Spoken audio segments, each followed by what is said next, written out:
So as I go to boot up Diablo 4, I've been thinking about, and I was going to start my grind today, I was thinking about a build guide, potentially, for the Red Ring of Fear. I have a new character that I have basically rebuilt specifically around Red Ring of Fear, and I was lucky enough for it to drop for me yesterday, very earlier than I thought I was going to get it, and this has brought me to an interesting position.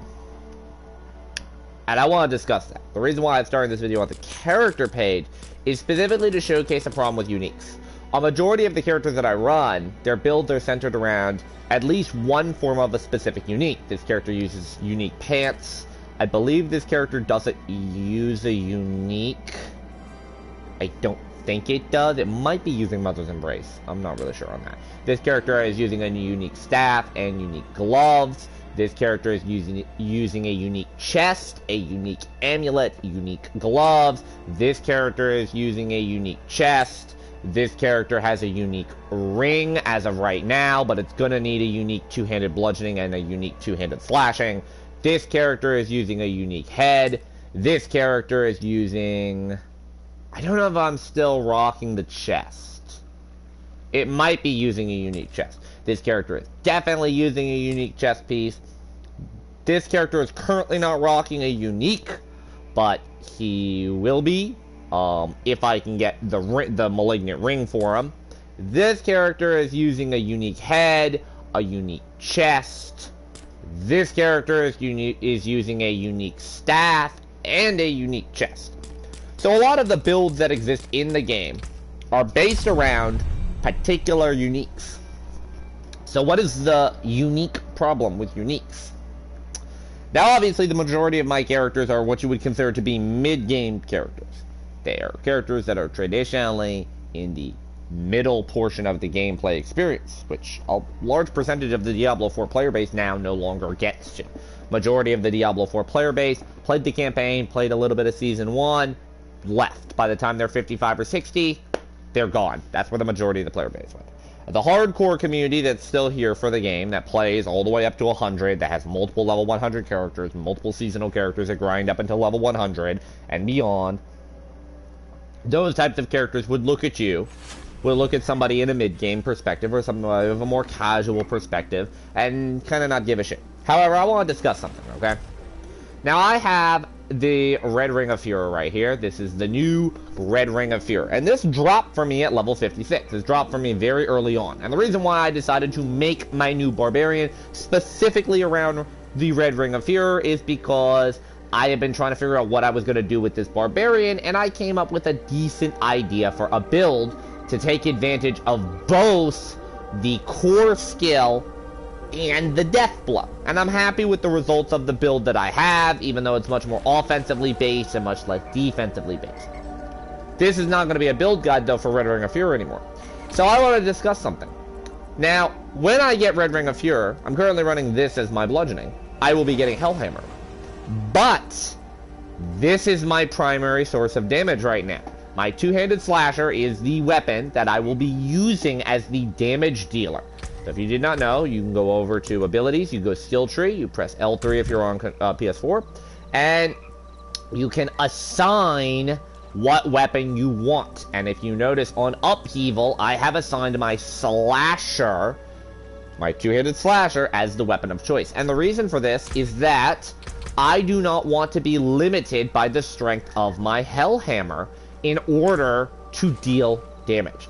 Particularly making transitions between World Tiers 2 and 3 and World Tiers 3 and 4, the grind of the game becomes a little bit difficult when you have to go out of your way to get new pieces of gear to make your kit bearable. So for example, for the longest time, I was running just a regular gear in every single slot. Now, obviously, that I'm level 60 plus, and I can go into my stash and I can pull out pieces of gear from my stash that are level 60 plus, my build is turning around immensely. Now, that's just through sheer gameplay. You can pick up pieces of gear that are pretty good and give them to pretty much any character. With uniques, it's a completely different story. Now, you notice how I have a page full of uniques here. Here's a reason why I want to explain something. Why I have a problem. Now, Barbarian gets access to the most legendary aspect slots in the entire game. They get access to 4 designated offensive weapon slots. 4. 2 of which are two-handers. This is very important. Defensively is where they tend to underperform. They only get access to 3 defensive slots like most classes do. However, other classes in the game generally have to use their amulet slot and their ring slots for offenses and resources. Barbarian has much more resource dependency than some other classes. So Barbarian and Sorcerer are probably the 2 classes the most that use their ring slots specifically for resource generation instead of, say, offense. Barbarian is one of the few build exceptions that actually wants to run an extra defensive slot and generally tends to use their amulet for defense, like I do. However, there's an interesting problem that I've noticed, particularly when it comes to classes in general, and that is most of the good builds in the game tend to use a lot of uniques, obviously. You know, for example, if you're a Bone Spear Necromancer, you're using Deathless Visage. If you're a Werebear Druid, you're using Vasili's Prayer, and you're using Insatiable Fury. If you're a Storm Druid, you're gonna most likely run Mad Wolf's Glee and Great Staff of the Crone, which is on somebody else. If you're a Blood Necromancer, you're gonna use Blood Artisan's Cuirass. If you're a Bone Necromancer, you might run Blood Artisan's Cuirass. If you are an Ice Sorceress, you're going to run Ice Heartbrace. If you are a Berserking Barbarian, you're going to run... excuse me. You're going to run Ancient's Oath more than likely, but it's not always necessary. If you're a Fire Sorceress, you're going to use Staff of Endless Rage. These are basic examples that I'm giving you. There's not really a lot of generic uniques. Obviously, you have things like the Butcher Cleaver, you have things like Frostburn, you have things like Mother's Embrace. There are some generic options that are out there. However, this is an interesting point that I want to bring up. The majority of the uniques that are sitting here in my inventory are never going to see use for one reason, and one reason only. And that is, they simply do not fit the build I want to make. So for example, Penitent Greaves, which is a generic pair of boots that leave behind a trail of frost to chill enemies. It gives me bonus damage to chill. This would be a great pair of boots, one could say, for an Ice Sorceress to run. The problem is, I'm taking away a utility slot for a weapon, for a piece of gear that's essentially going to give me, at best, a 10% damage bonus and a few other affixes, like crowd control, duration, or movement speed, which I can get those rolls normally off of those boots. Similarly, and to my point, if I were to make a Blood Barbarian, I would have a major problem. Now, Fields of Crimson is an absolutely fantastic piece of gear for its stats. It gives up 11% damage over time, which affects your bleed damage. It gives you 21% damage with two-handed slashing weapons, which most bleed skills require two-handed slashing weapons. It has a 5.9% rupture cooldown reduction, meaning you can get your ruptures out faster. And it has +4 ranks to rupture, which again will also help reduce the cooldown on rupture, meaning rupture is pretty much always up. So you can basically swing rupture with no real cooldown. It also gives the effect that if you damage at least one enemy with Rupture, you get a pool that inflicts bleeding, and enemies take increased bleeding damage whenever they stand in the pool. These are great effects to have. Here's the problem. The damage on the sword sucks complete ass. Now, obviously, this is a slightly stronger version of the sword that I have. This has slightly more damage to it. It has about 150 points more of damage to it. So, as a question, why is this sword never going to see use? Well, because it's a unique. I can't change anything about the sword besides just simply upgrading it. You can't change any of the stats on that piece of gear. Now, this is a problem. As I go to upgrade pieces of gear by leveling, what you'll do is when you get a piece of gear, for example, if I get a piece of weapon that is stronger than the weapon I have right here, I'm going to want to equip it, and I'm going to want to transfer my legendary aspect over if I'm using the legendary aspect.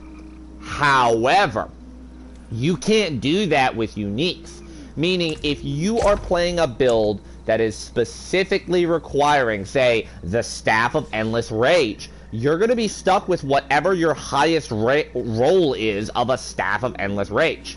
Okay, so my Fire Sorceress is going to be stuck with a Staff of Endless Range that has roughly 1700 damage per second until I can find another one, potentially not finding another one. This causes additional problems because of the fact that you're going to be stuck using a weaker weapon or a weaker piece of gear for your build until you can specifically find a better improvement of it. So, what's the simple solution to fix this? The developers have already showed that they're willing to add new content to the game or new ways to make players' lives easier through a harder method of farming other shit.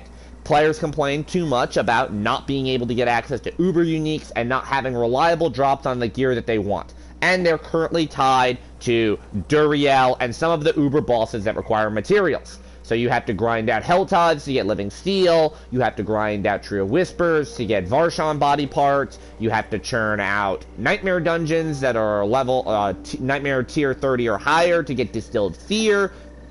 These are examples of getting materials you need to grind bosses. So, let me add a side point to this. Why is there not a unique material to the game that is only given to you from salvaging unique gear? So, for example, I am not planning on making a Hunter Zenith build. I'm just not planning on doing that. So, this Hunter Zenith that I have right here, I can go scrap this right now. If I go and I take this Hunter Zenith and salvage it, because I no longer need to sell it, because you get a shit ton of money instead. Let's say I salvage this piece of gear right now. You know what I just got out of that? I got 2 iron chunks, 1 silver ore, which I can get from any blue jewelry will give me this. And I got 1 Abtruse Sigil, which I can only get from salvaging legendary jewelry. Okay. So now when you go over to my materials, you see I have 21,000 iron chunks. I have 2,000 and change silver ore. And I have 586 Abstruse Sigil. So you can tell I've salvaged a lot of gear to give me these materials. Salvaging that unique gave me nothing. Insert the Gene Wilder Willy Wonka meme. You get nothing. That's pretty much how I feel right now. I got the exact same value out of salvaging that unique ring as I would have done from salvaging one of these random uniques that I have, or random legendaries that I have in my stash. So what can be done to improve the process? Well, you could have something similar to Diablo 2. So in Diablo 2, there's a quest in Act 4, where you have to go to the Hell and find the Hellsmith. Kill the Hellsmith, grab his hammer, smash the hammer to destroy Mephisto's Soul Stone. Why is there not a location somewhere over the rainbow and in this map, somewhere in here, say out in the middle of nowhere, like out over here, right? I'll just pick this spot on the map as a good example. Why is there not a specific Hellhammer over here, where I go out here, similar to a Helltide, and I have to kill a boss, but instead of spending 300 cinders to open a chest of living steel after killing the boss, I instead get the ability to salvage unique gear and get a unique consumable.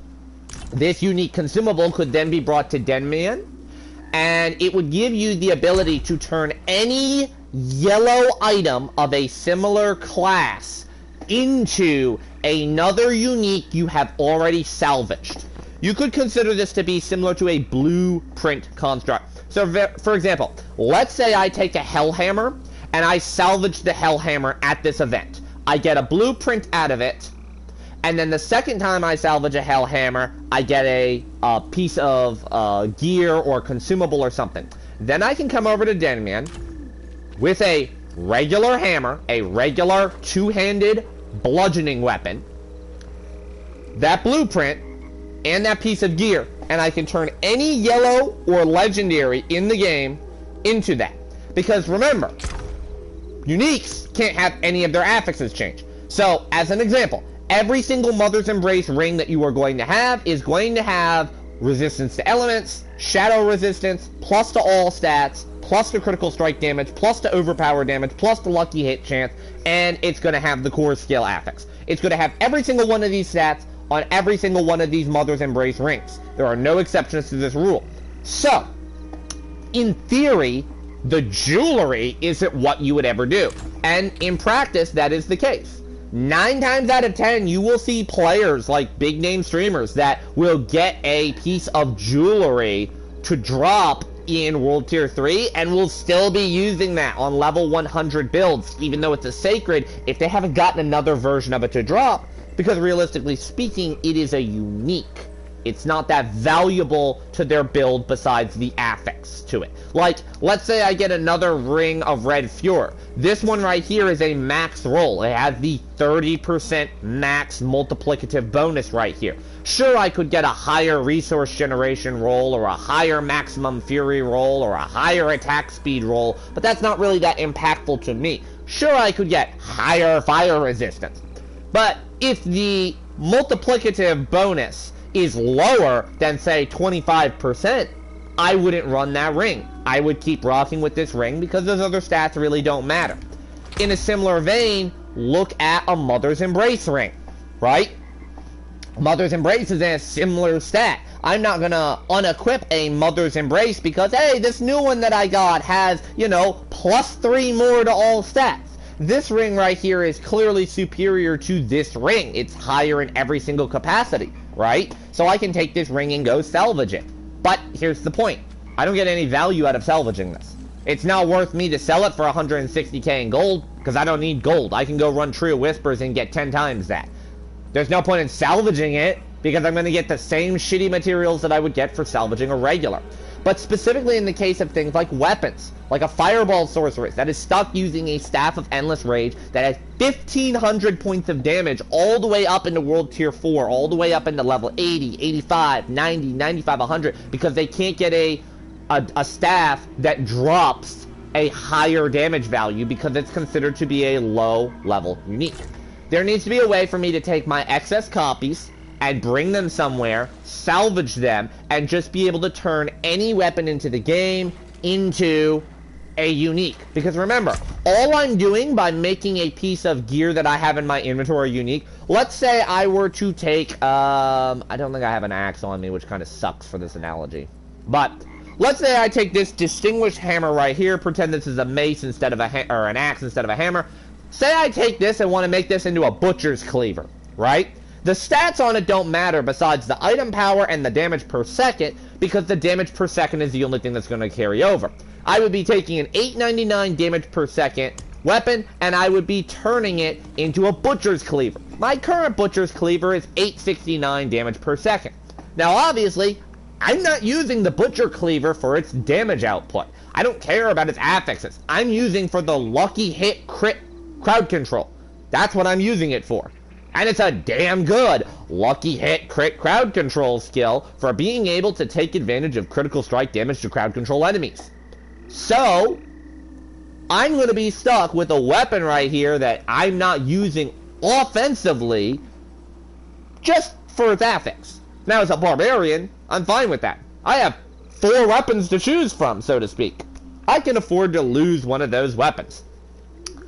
But let's say I'm playing a different barbarian build than the one I'm playing now, like say a walking arsenal. Well, if this weapon gets outclassed, guess what happens? I have to pull it from the rotation, it sits to the side, it doesn't see any use. Why? It doesn't fit what I want to do. So, at the end of the day, the unique problem in Diablo is actually not the difficulty in acquiring uniques. Sure, you could say that the uber uniques are powerful and that's why they're hard to acquire. Yes, that makes complete sense. But if a build, like Upheaval, is dependent on a specific unique, like Hellhammer, there should be a way to acquire that with more regular consistency than just spend 3 hours grinding Living Steel Helltides so that you can then go fight Gregorius. And maybe he drops the weapon that you want. There should be a way for you, if you have excess uniques, to get value out of salvaging them besides getting the exact same value